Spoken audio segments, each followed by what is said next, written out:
Bueno, mi nombre es Eduardo Restrepo Ortega. Nací el 22 de noviembre de 1934 y casado, tengo 3 hijos. Los 3 hijos fueron scout: Andrés, Diego y Nicolás.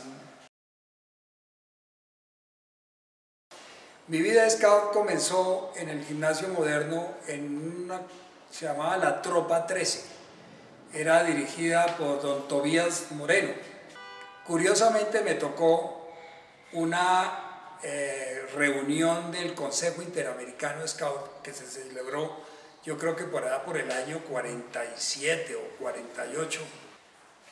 Obviamente, después de esa experiencia, que fue como unos 3 o 4 años, yo me retiré. Posteriormente me fui a estudiar a los Estados Unidos, pero por allá por los años 70 y tantos, no me podría decir exactamente cuándo, mis hijos empezaron a asistir a un grupo de scout que era el 94, que trabajaba por los lados de Niza, aquí en Bogotá. Y con esa precaución que uno debe tener, pues yo fui a visitar quién eran los dirigentes, qué hacían. En ese momento estaba manejando el grupo Luis Acevedo, hijo también de un dirigente que había sido un dirigente scout. Y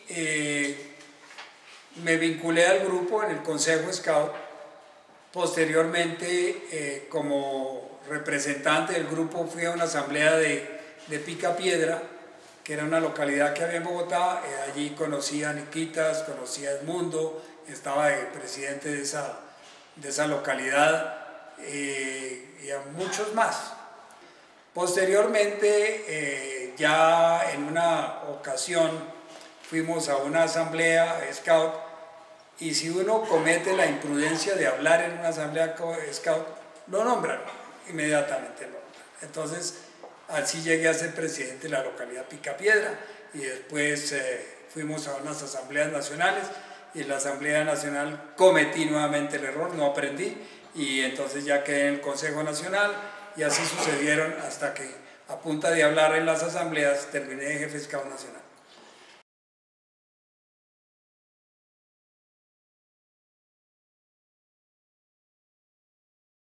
En ese tiempo había unas carpas que eran de origen militar, que era un cuadrado de lona que se abrochaban unas con otras. Entonces nos llevaron a una excursión a lo que es hoy Santana, que eso era de don Tomás Rueda Vargas, que también fue scout, creo, y era del gimnasio. Entonces fuimos allá a pasar una noche. Obviamente la carpa no daba contra el suelo. Bueno, mejor dicho, pasamos la noche en vela del frío tan terrible. Todavía me acuerdo esa noche en ese campamento. Posteriormente hicimos otros campamentos y aprendíamos que si nos metíamos hojas de frailejón entre la camisa por debajo, entonces estábamos más calienticos, o papel periódico, ¿no? Esa era otra alternativa. Y obviamente la cocinada del arroz, que salía como un molde, y los espaguetis que salían absolutamente terribles, pero bueno, esa era parte de la diversión. Bueno, pues el libro de la selva, obviamente eso es básico para entender uno y entusiasmarse con esas cosas de Mowgli, Bueno, eso es una experiencia. Tendría yo unos 7 años tal vez. Entonces siempre era muy entusiasmo, había mucho entusiasmo, y toda la molestia para la mamá que le comprara uno esto y la otra, y la señora quejándose que porque no sabía dónde comprar la insignia y a dónde conseguía la pañoleta. Bueno, todas esas tragedias, pero fue muy interesante, sí. Posteriormente, en alguna ocasión me dijeron: o usted va a una capacitación como adulto, o no puede seguir en este movimiento. Entonces me acuerdo que terminé comprando una camisa caqui medio militar por allá en un almacén en la calle Novena, como con carrera 12. Eso fue el único sitio donde conseguí la camisa, y me fui a una capacitación que dictaba precisamente Niquitas y Jaime y Edmundo. Pero yo le llevaba, al que menos le llevaba 10 o 15 años Era ya el más viejito, ya era casado, papá, todas estas cosas. Y me acuerdo que me dieron un jewel de cuero como el mejor concursante, toda la modestia, pero aún lo tengo, es el que uso. Bueno, es que ocurre una cosa que cuando uno entra a la dirigencia y se mete en eventos grandes, no puede decir que los goza, los sufre. Y lo sufre mucho, con el problema de que no llegó el bus, de que el otro se cayó, de que el otro muchacho tiene hipotermia, de que el otro tiene un ataque de mamitis acelerado, bueno, todas esas cosas. Y entonces, pues, me acuerdo mucho del Jamboree de La Calera, que participamos activamente en eso, del Jamboree uno que se hizo en Cali, en un parque, no me acuerdo mucho, había que caminar como 2 kilómetros de una punta a la otra.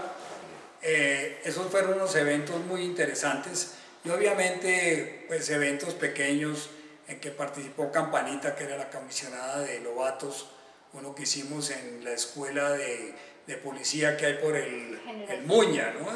Es más lo que yo sufría que lo que los gozaba.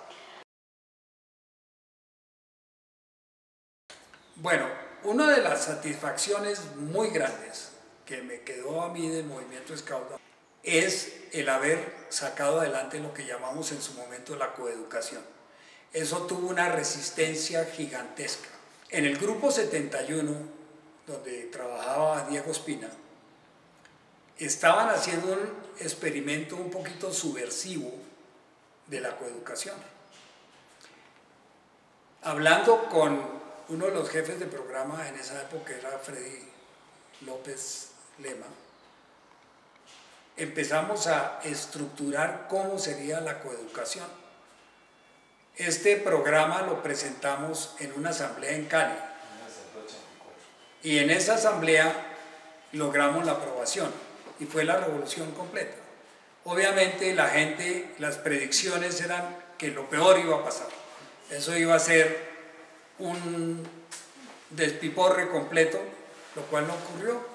Por lo contrario, encontramos que el fenómeno era que los muchachos, a las niñas que entraban al grupo, las trataban como a sus hermanas y empezaba una vigilancia severa y celosa de ellas.